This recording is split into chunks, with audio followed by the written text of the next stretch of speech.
Thanks for watching कंसल्टीज। आज हम अपना फर्स्ट वीडियो लॉन्च कर रहे हैं। It's a guide for beginners और इस गाइड में हम लोग फिर स्टेप बाय स्टेप आपको पहले जीएसटी के जो बेसिक कंपोनेंट्स हैं, सबसे पहले हमें ये जानना है कि मुझे जीएसटी के अंदर क्या पढ़ना है, कौन कौन से टॉपिक्स और कौन कौन से सेक्शन से जो इम्पोर्टेंट हैं और पूरा जीएसटी अंडरस्टैंड करने के लिए जिनके बारे में मुझे डिटेल में नॉलेज होना चाहिए।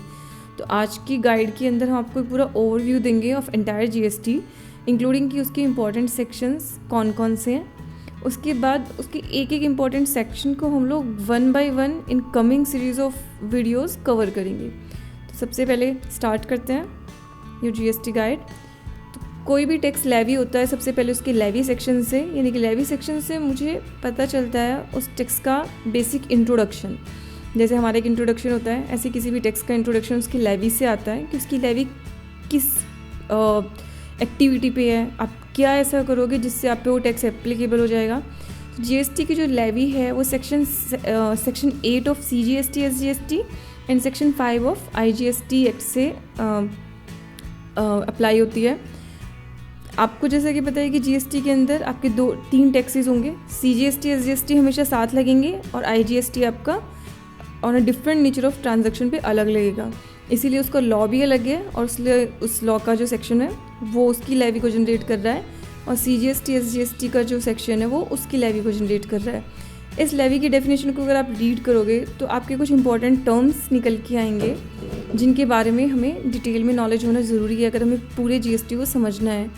इसमें कुछ इंपॉर्टेंट टर्म्स मैंने यहाँ पे मेंशन किए हैं, जैसे intra state and inter state supply. आपकी सप्लाई 2 टाइप की हो सकती है, या तो इंट्रा स्टेट होगी या इंटर स्टेट होगी। देन सप्लाई इन इटसेल्फ, क्योंकि जीएसटी की लेवी है ऑन सप्लाई पे, तो सप्लाई अपने आप में एक इंपॉर्टेंट टर्म है। Then goods and services, taxable person, who will be the taxable person, because tax is payable by levy आपकी सप्लाई पे है और tax will be paid by every taxable person. तो unless and until you are a taxable person you don't need to पे GST. Then valuation, उसका valuation हमारा किस section के अंदर होगा। तो सबसे पहले क्योंकि सबसे इंपॉर्टेंट हमारा सप्लाई है, तो सप्लाई कवर किया है section 3 of GST model law ने। लॉ स्टार्ट करता है इस पूरी डेफिनेशन को उन्होंने 5-6 पार्ट में हम लोग ब्रेक कर सकते हैं। ब्रेक करके मैं आज सिर्फ आपको ओवरव्यू बताऊंगी और फिर हम लोग डिफरेंट वीडियो में पूरे सप्लाई सेक्शन को डिस्कस करेंगे, क्योंकि ये अपने आप में एक बहुत लेंथी टॉपिक है। सो यहाँ पे अगर मैं ओवरव्यू देखूँ तो इसका फर्स्ट पार्ट बोलता है supply includes all form of supply in goods and और सर्विसेज। लेकिन 2 बेसिक कंडीशन है किसी भी सप्लाई को कंप्लीट सप्लाई बनने के लिए या जीएसटी में टैक्सेबल सप्लाई बनने के लिए। There should be consideration and it should be in course or furtherance of business. Then second limb उसका बोलता है कि in case of import of services, अगर आपने कंसिडरेशन पे किया है तो भले ही वो आपकी in course of furtherance of business नहीं हो, even then it will be a supply. या मैं अगर दूसरे वर्ड्स में बोलूँ तो आपने अगर कुछ पर्सनल कंजम्पशन के लिए भी इम्पोर्ट किए हैं सर्विसेज, तो वो भी आपकी टैक्सेबल होंगी, भले ही वो आपकी बिज़नेस के लिए हो या नहीं हो। देन शेड्यूल 1 बताती है हमें वो 4 केसेस जहाँ पे हमारी कंसिडरेशन नहीं होने के बाद भी सप्लाई होगी। वो 4 केसेस हम लोग डिटेल में जब सप्लाई को डिस्कस करेंगे तब डिस्कस करेंगे। शेड्यूल 2 मुझे बताती है कि मैंने कुछ सप्लाई, जैसे आपको पता है बहुत सारे जब गुड्स और सर्विसेज साथ में मिलती हैं तो बहुत बार उनका नेचर डिसाइड करना मुश्किल हो जाता है और उसके बहुत सारे एग्जाम्पल थे हमारे पास पहले जो एग्जिस्टिंग लॉज में प्रॉब्लम क्रिएट कर रहे थे।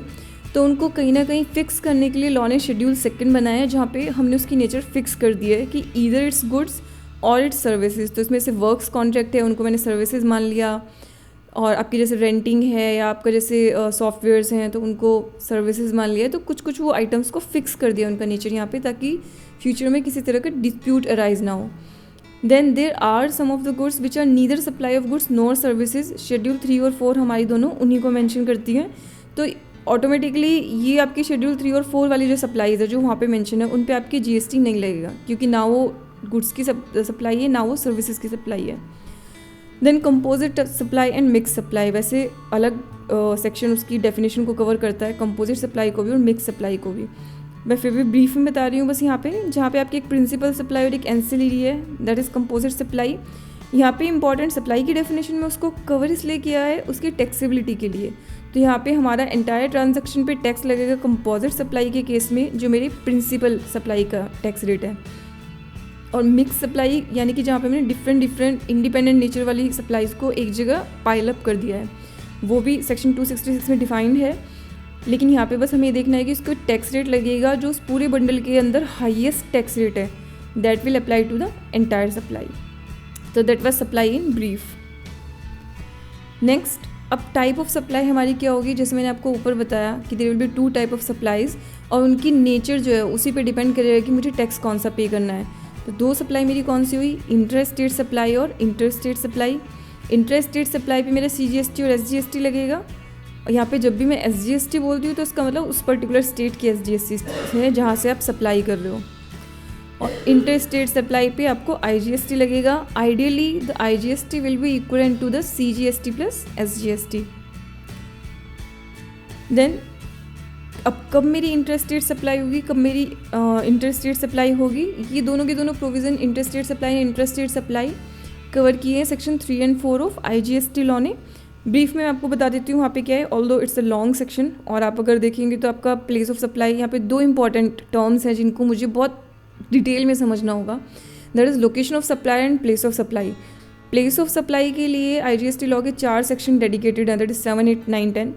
तो जो आपकी इंपोर्ट एक्सपोर्ट के केस में, गुड्स के केस में, सर्विसेज के केस में मुझे क्या सप्लाई का प्लेस मानना है, उनको वहाँ पे डिटेल में कवर किया गया है। Location of supplier of goods define नहीं है लॉ के अंदर, और सर्विसेज को उन्होंने डिफाइन किया है। देन मुझे यही समझना है सबसे पहले कि ये दोनों क्या है, तो इसके लिए भी हम लोग एक सेपरेट वीडियो पूरा कवर करेंगे जहाँ पे हम सिर्फ इन्हीं दोनों टॉपिक्स को डिस्कस करेंगे। लेकिन अभी इतना समझ सकते हो कि आपका लोकेशन ऑफ सप्लाई और प्लेस ऑफ सप्लाई अगर सेम स्टेट में है then it will be inter state supply, और इंटर स्टेट बोलते ही CGST SGST, और अगर वो डिफरेंट स्टेट में है तो इंटर स्टेट सप्लाई मतलब IGST। अब आपकी अगर कोई इंटरनेशनल सप्लाई है लाइक इंपोर्ट और एक्सपोर्ट है तो वहाँ पे हमेशा हमें इंटर स्टेट सप्लाई मानना है, और मेरी वो डोमेस्टिक सप्लाई जो मैंने SCZ यूनिट या SCZ डेवलपर को की है तो वहाँ पे भी हमेशा मुझे उसको इंटर स्टेट मानना है। देन टाइम ऑफ सप्लाई, आपको पता है कि लेवी हमारी होती है एक ट्रांजैक्शन के ऊपर, एक एक्टिविटी के ऊपर, लेकिन हमेशा सप्लाई का या हमेशा एक ट्रांजैक्शन का एक टाइम होता है जिस टाइम पे हम उसका पेमेंट करते हैं। पेमेंट हम लोग मंथली बेसिस पे करेंगे, लेकिन मेरे पे पेमेंट ड्यू कब हो गया, ठीक है, लॉ ने मुझे बोला कि आपको पे मंथली करना है रिटर्न फाइलिंग के टाइम पे, लेकिन टाइम ऑफ सप्लाई होगा क्या मेरा गुड्स के केस में, यहाँ पे मैं उसको 2 पार्ट में डिवाइड कर रही हूँ, फॉरवर्ड चार्ज के केस में और रिवर्स चार्ज के केस में। फॉरवर्ड चार्ज मेरा गुड्स के केस में अर्लीस्ट ऑफ फॉलोइंग इनवॉइस और पेमेंट। यहाँ पे अगर आप देखेंगे इनवॉइस की जो डेट है गुड्स के केस में वो सेक्शन 28 में कवर किया है, आप इसको पैरेलल टू सेक्शन 28 पढ़ सकते हैं। 28 में लिखा है कि आपको गुड्स को रिमूव करने से पहले, मतलब उनका मूवमेंट जब आप डिलीवरी के लिए स्टार्ट कर रहे हो उससे पहले या उसके टाइम पे आपको इनवॉइस काटना है। तो यहाँ पे आप उसको ये भी बोल सकते हो कि जब आपकी गुड्स मूव हो रही हैं उस वक्त ही आपको इनवॉइस काटना होगा। तो ऐसा नहीं हो सकता कि मतलब गुड्स वाली मेरे जो टाइम है वो आगे पीछे हो जाए उससे ज़्यादा। Then date of issue of invoice, last date to issue an invoice and receipt of payment, तीनों में से whichever is earlier. Services में अभी भी पेमेंट अगर एडवांस आपको रिसीव होता है तो टैक्सेबिलिटी आती है, लेकिन गुड्स में नहीं आती। तो यहाँ पे एक हिटबैक होगा मैन्युफैक्चरिंग इंडस्ट्री के लिए, क्योंकि जनरली क्या होता है कि जब आपके पास बड़े प्रोजेक्ट्स आते हैं तो आपको एक लार्ज अमाउंट दी जाती है एडवांस के लिए ताकि आप मैन्युफैक्चरिंग स्टार्ट कर सके रॉ मटेरियल परचेज करके। Now that will be under taxable. और जब आप ITC के प्रोविज़न पढ़ेंगे देन यू विल सी कि उसका जो ITC है वो आपको तब मिल रहा है जब आपने आपके रिसिपिएंट को वो तब उसको यूटिलाइज़ कर पाएगा जब उसने सारा का सारा लॉट गुड्स का रिसीव कर लिया। That will be a little hardship.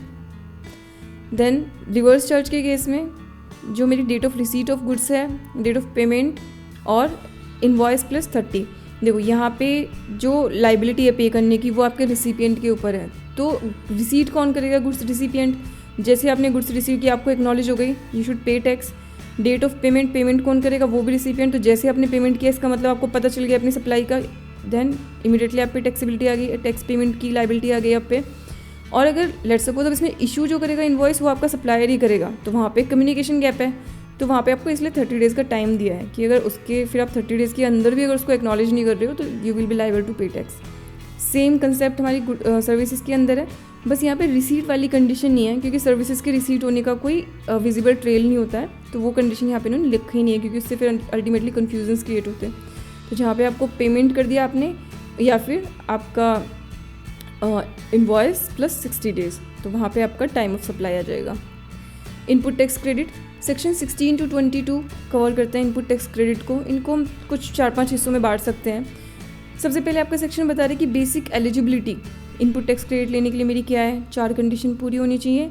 आपके पास टैक्स इनवॉइस हो, आपको सप्लाई रिसीव हो गई हो। अभी मैंने आपको पहले बताया था कि आपको गुड्स पे टैक्स एडवांस बेसिस पे पे करना है, लेकिन आपको क्रेडिट कब मिलेगा, जो आप रिसीव कर लोगे। यहाँ पे सप्लाई से मतलब गुड्स और सर्विसेज दोनों से है। फिर payment of supplier, payment of tax by supplier, मतलब आपके सप्लायर ने टैक्स पे कर दिया हो और आपने रिटर्न फाइल कर दी हो, तो चारों कंडीशन यहाँ पे पूरी होनी है। वैसे रिटर्न फाइलिंग की कंडीशन यहाँ दोनों के लिए है, because it is subject to the provision of section 36, जो अपने आप मैचिंग का है।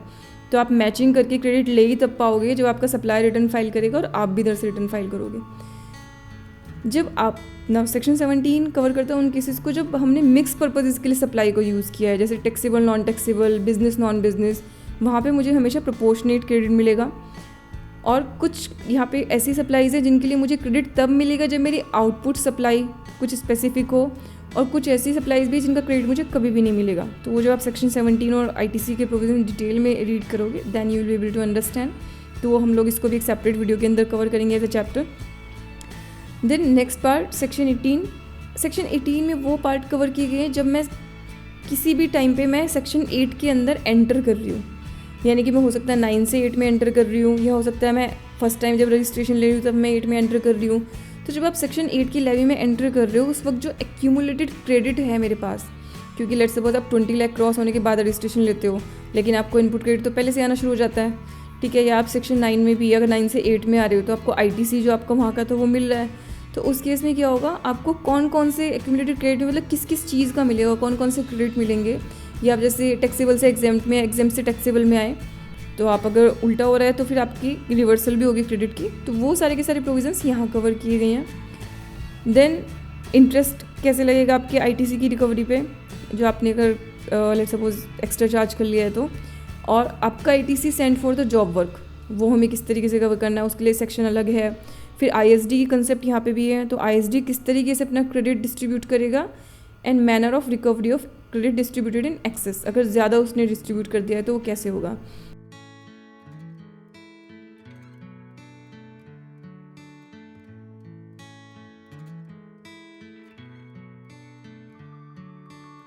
सो नेक्स्ट प्रोविज़न हमारा है रिटर्न का। अब मैंने 1 मंथ में लेट्स से पहले सप्लाई करके फिर मुझे पता चला कि अच्छा टाइम ऑफ सप्लाई मेरा ये हो गया। उसके बाद मैंने क्या किया, ITC यूटिलाइज़ कर लिया। ITC यूटिलाइज़ करने का मतलब because it's a value added tax, तो मैं अपने पूरे आउटपुट पे टैक्स नहीं देती, बल्कि जो मेरे इनपुट और आउटपुट के बीच का गैप है मुझे सिर्फ उस पर टैक्स देना है। इसलिए मैं फाइनल टैक्स का पेमेंट हमेशा ITC यूटिलाइज़ करके कर रही हूँ। तो ITC हमारा हो गया। और वो सब जो हम कर रहे हैं वो हम गवर्नमेंट को इन्फॉर्म कैसे करते हैं, रिटर्न फाइल करके। तो यहाँ पे भी हमें रिटर्न फाइल करनी है। यहाँ पे 4 लोगों को छोड़ के बाकी सबको ये रिटर्न फाइल करनी है जो मैं बेसिक आपको दिखा रही हूँ। 4-5 लोगों को छोड़ के किस किस को, ISD, non resident, composition dealer, TDS and TCS deductor under section 46 and 56। यहाँ पे हो सकता है इन लोगों को भी इन अदर कैपेसिटी, जैसे आपका जो ई-कॉमर्स ऑपरेटर है तो जो अपने थ्रू सप्लाई हुई उनके लिए तो आपका 56 में TCS की रिटर्न फाइल करेगा। बट चूँकि वो भी तो वेंडर्स को एक सप्लाई दे रहा है ना, तो उस केस में उसको भी GST 123 फाइल करनी पड़ सकती है। तो इन पर्टिकुलर कैपेसिटीज़ में ये लोग अपनी इनकी एक सेपरेट रिटर्न स्पेसिफाइड है, ये लोग अपनी सेपरेट रिटर्न, इनकी सेपरेट जो टाइम बाउंडेशन है तब तक करेंगे। लेकिन जनरली एक जो टैक्स पेयर है उसको ये रिटर्न्स फाइल करनी है। सबसे पहले GSTR 1, ये अपने आप में रिटर्न नहीं बल्कि एक स्टेटमेंट है। तो स्टेटमेंट ऑफ सप्लाईज़, आप सारी सप्लाईज अपलोड करोगे, वो ऑटो पॉपुलेट हो जाएंगे up to 10th of next month. Then those will be auto populated in GSTR 2। GSTR 2 में उसको रिजेक्ट, एक्सेप्ट कर सकता है, मॉडिफाई कर सकता है, इन्वॉइसेस ऐड कर सकता है आपका रिसिपिएंट। उसको GSTR 1 में आपको फिर से ऑटो पॉपुलेट किया जाएगा, तो आप चाहो तो वहाँ पे उसको करेक्ट कर सकते हो। आप फ्यूचर के लिए नहीं पेंडिंग रखना चाहते अगर कि वो नेक्स्ट मंथ में हो, तो आप फिर से अपनी GSTR 1 को एडिट कर सकते हो। उसके बाद आप 20 तारीख तक आपको GSTR 3 फाइनली फाइल करनी है with the payment of tax. अगर आप पे नहीं करोगे tax, it will B N invalid return और आपका जो रिसिपिएंट है उसको क्रेडिट नहीं रिसीव होगा। देन एनुअल रिटर्न फाइल करनी है अप टू 31 दिसंबर। रिकन्सिलेशन स्टेटमेंट है, इसमें एक्सपेंसेस की भी डिटेल जाएंगी। तो ये रिटर्न वाला भी हम लोग एक पूरा फुल वीडियो अलग से कवर करेंगे, क्योंकि इसमें बहुत सारे प्रोविज़न है। इसमें आपकी प्रोविजनल मैचिंग, आपकी मैचिंग का कंसेप्ट है इसके अंदर, और फिर प्रोविजनल एक्सेप्टेंस होगी जो भी डेटा मैंने इसके अंदर फाइल किया है। फिर उसके बैक एंड पे मैचिंग करके आपकी ITC मिसमैच रिपोर्ट आएंगी। उसके बाद आपका क्रेडिट रिवर्सल भी होगा, आपको इंटरेस्ट भी पे करना पड़ेगा। तो वो सारे प्रोविज़न भी हम सेपरेटली फुल्ली इनको कवर करेंगे लेकिन ये मेन वो प्रोविजंस थे जो हमें पता होने चाहिए जीएसटी में। सो वो हम लोग फिर एक सेपरेट वीडियो में कवर करेंगे, और जैसे जैसे हम वीडियो अपलोड करेंगे उनके लिंक्स भी हम इसकी डिटेल में प्रोवाइड करते रहेंगे आपको। So thanks for watching this video. और अगर आप चाहते हैं कि हम अपनी जब सीरीज़ में नेक्स्ट वीडियो पब्लिश करें तो आपको उसका नोटिफिकेशन आए आपकी ईमेल पे, तो उसके लिए प्लीज़ आप सब्सक्राइब कीजिए हमारा चैनल, यूट्यूब चैनल। आपके पास नीचे बटन होगा, वहाँ पे आपको सिर्फ सब्सक्राइब पे क्लिक करना है, तो जब भी नई वीडियो हमारी पोस्ट होगी ऑटोमेटिकली आपको उसका रिस्पॉन्स आ जाएगा। So thanks again for watching Consultease. Thank you so much. आपका कोई भी रिस्पॉन्स, कोई भी क्वेरी है तो वो आप लोग कमेंट में डाल सकते हैं। Our team will answer it. Thanks.